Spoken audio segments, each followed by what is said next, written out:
Les récentes attaques par l'État islamique, EI, au sud-est de la Syrie, n'ont été possibles que grâce à l'aide de l'armée américaine, disait le 4 octobre 2017 l'attaché de presse du ministère de la Défense russe, Igor Konatchenko. La Russie n'est plus prête à respecter les frontières des zones contrôlées par les États-Unis. Il parle en cela des incidents du 28 septembre 2017, au cours desquels les forces gouvernementales syriennes de la province de Homs, entre Palmyre et Deir ez-Zor, ont été attaquées. De plus, l'attaché du ministère a précisé que ces actions bien coordonnées des terroristes viennent exactement de la région où se trouve la base militaire des Américains.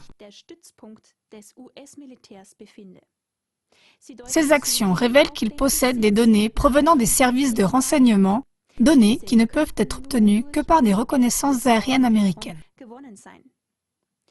En outre, Moscou demande aux États-Unis d'expliquer pourquoi ils ignorent les activités des terroristes de l'EI en Syrie dans les territoires qu'ils contrôlent.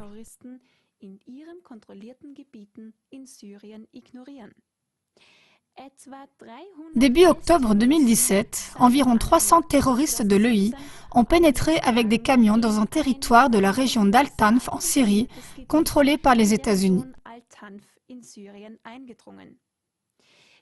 Les terroristes ont tenté de bloquer la route stratégique importante qui relie Damas à Deir ez-Zor. Cette route sert à apporter l'aide humanitaire aux civils et renforts et réapprovisionnement aux troupes syriennes. De plus, Moscou souligne que les États-Unis sont responsables de toutes les perturbations dans le processus de paix en Syrie.